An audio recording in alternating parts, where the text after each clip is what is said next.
I was paid a healthy bounty for Ringo and Curly Bill, and realized there was real money to be made. That's why I went after Henry Plummer.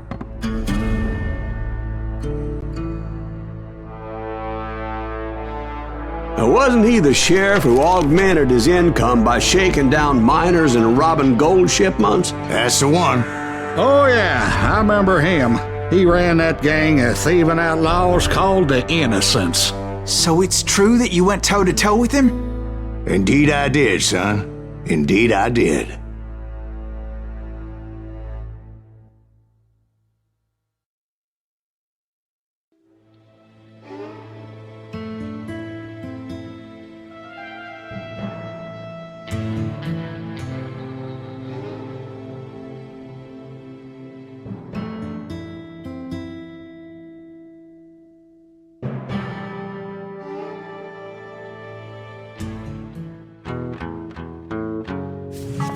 I knew I needed resources if I was going to track down Roscoe Bob Bryant, and hunting Plummer looked like a good way to get rich quick.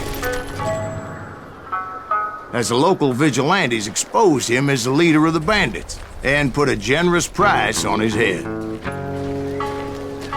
Plummer rallied his gang to plunder one last gold mine before making their escape, and that's where I thought I'd find him.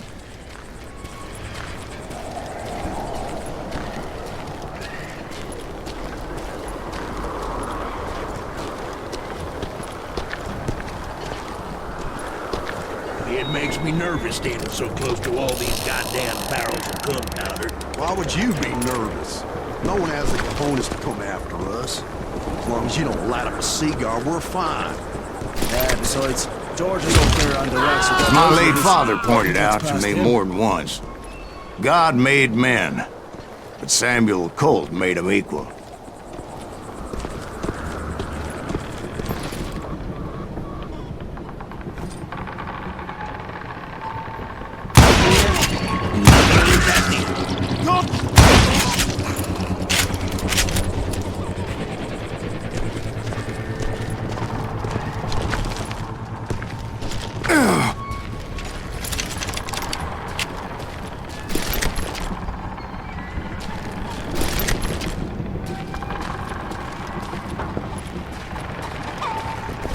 I knew that dynamite wasn't mine, so I decided the polite thing would be to return it. It was the biggest gold rush since Sutter's Mill in '48. Unfortunately, prospectors weren't the only ones drawn to those riches. There were thieves and killers, robbing travelers and hijacking gold shipments. Like those that ran with Plummer. Some were just regular folks I knew from town, drawn by greed and easy pickings.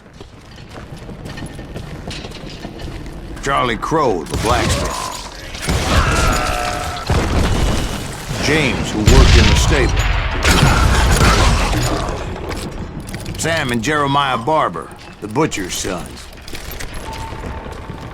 Ordinary citizens who lived a double life.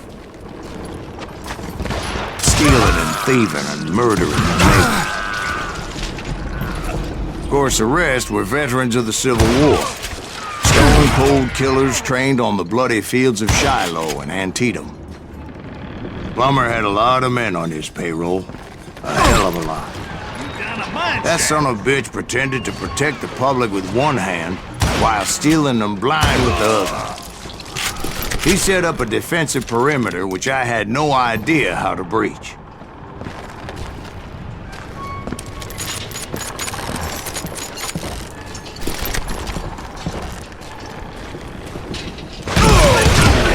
Dangerous, desperate individual.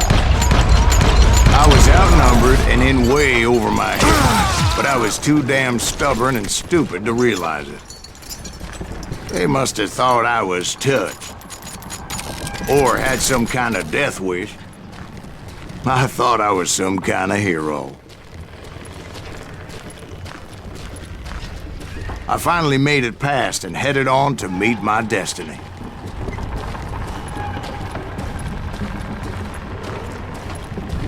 But first, I had something I needed to figure out.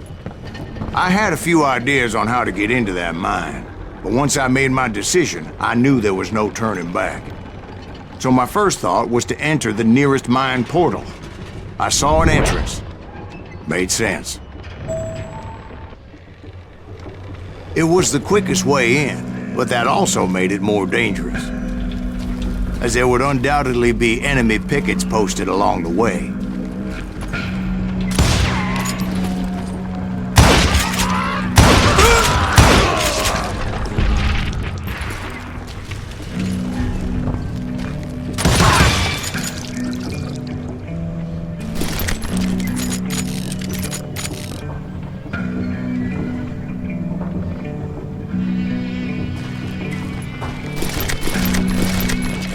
Besides, once you enter a mine like that, it's easy to get all turned around.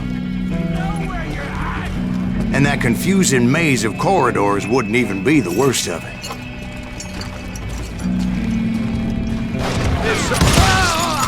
Some of those shafts could be as deep as hell.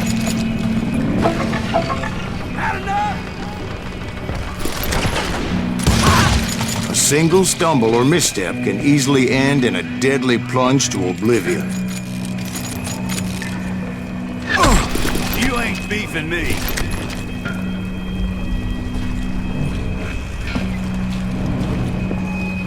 You can't hide forever. I do not deserve to die like this.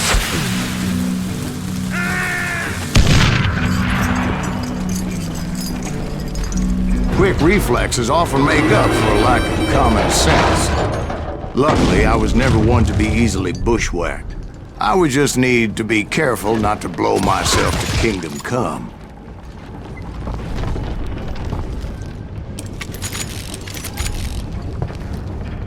Surprise! With all that gunpowder and dynamite everywhere, a body has to know what he's shooting at.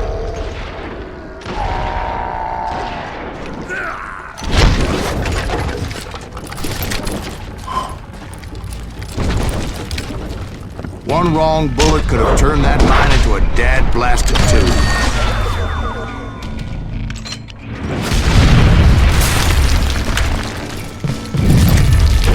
I freely admit that my plan of attack was not just moronic, but clearly insane.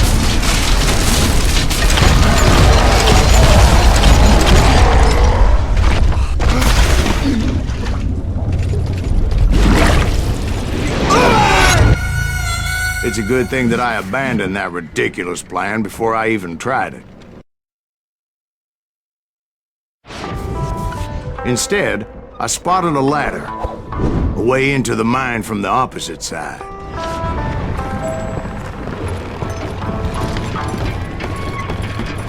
It was a long way around, but that approach seemed more sensible at the time. Of course, being I had a problem with heights, that scaffolding scared the bejesus out of me.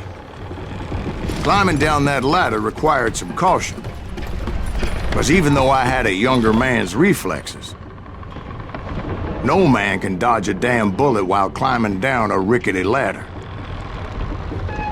I needed to make a leap of faith, which ain't easy when you're suspended between heaven and hell. I was determined not to give up, however.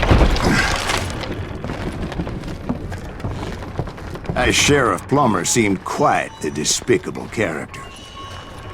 When the vigilantes discovered what the sheriff was up to, people were outraged.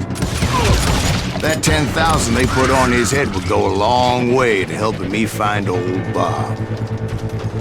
And I have made it my mission to settle that score come hell or high water.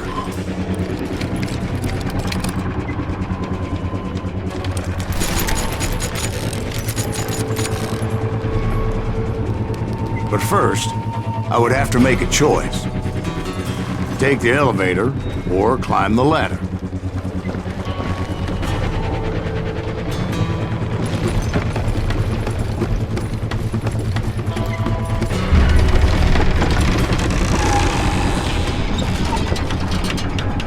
I wanted to use the element of surprise.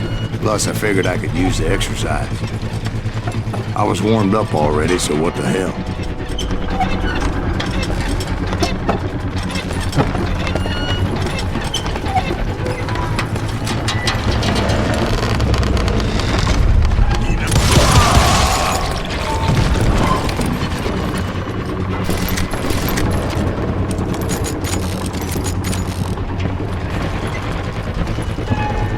Plummer was a mad dog killer, and the people of Nevada City deserved better.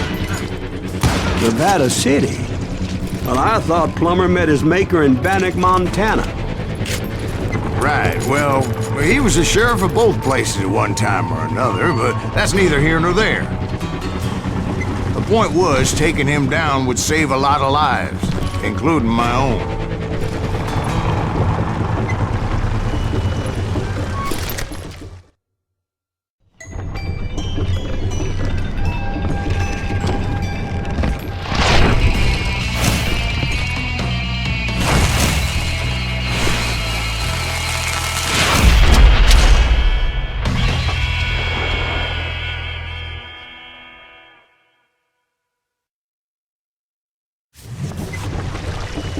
They're gonna bury you! This day is just getting worse and worse for you! Henry Plummer was clearly unhinged, and I could see right away that this was gonna take some doing. On your ass!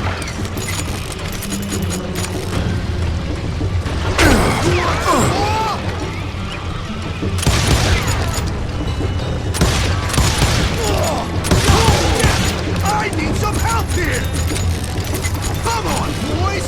Take this cocksucker out!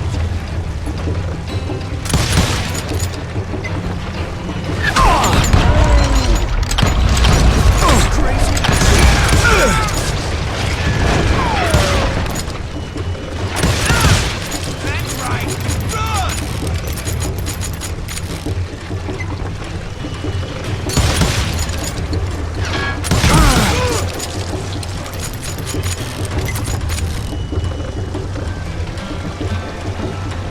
They're gonna bury you in a million pieces!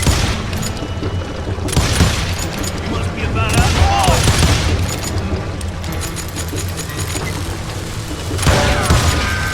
Show yourself! You can shoot, but can you aim?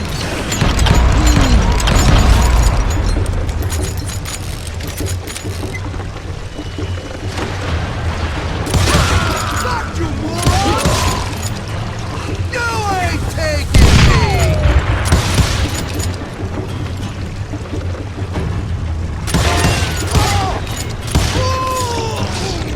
So that's how Henry Plummer died. Him and his crew were worth their weight in gold. And now, I was officially a bounty hunter.